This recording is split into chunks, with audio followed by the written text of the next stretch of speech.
Welcome to your last project. In this project, we're going to be building a nice looking newsletter template for our restaurant. And we're going to be using the less CSS preprocessor. And back in, I think it was chapter 6, we used SAS, which is extremely similar. They do a lot of the same things: variables, mix-ins, importing, nested elements. I just figured I'd kind of expose you to both of them so you could see which one you liked better.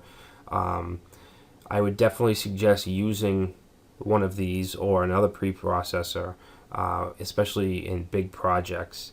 I know it's tough to kind of work something new into your workflow, but trust me, it's well worth it. It saves you a lot of time. So in this project, it'll be a newsletter template for a restaurant. We'll be using less, which is a CSS preprocessor that has many great features.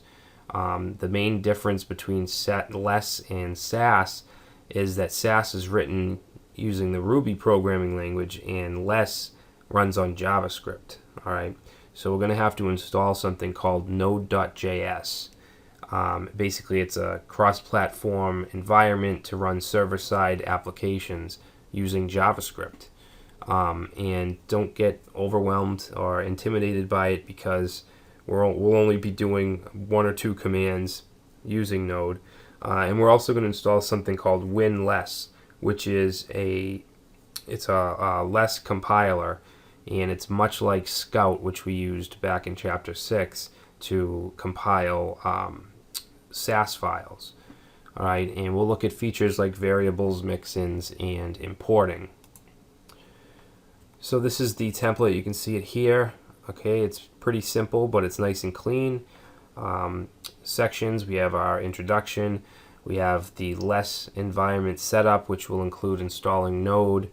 We'll install WinLess, and section 3 we'll do the HTML.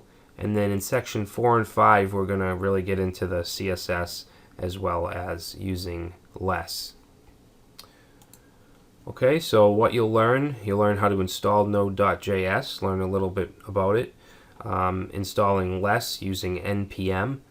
Alright, so npm stands for Node Package Manager, and it's just a utility that allows you to install different packages and software, variables and mix-ins, nesting CSS elements, and importing style sheets, among some other things. Alright, so this is a really good project, so enjoy.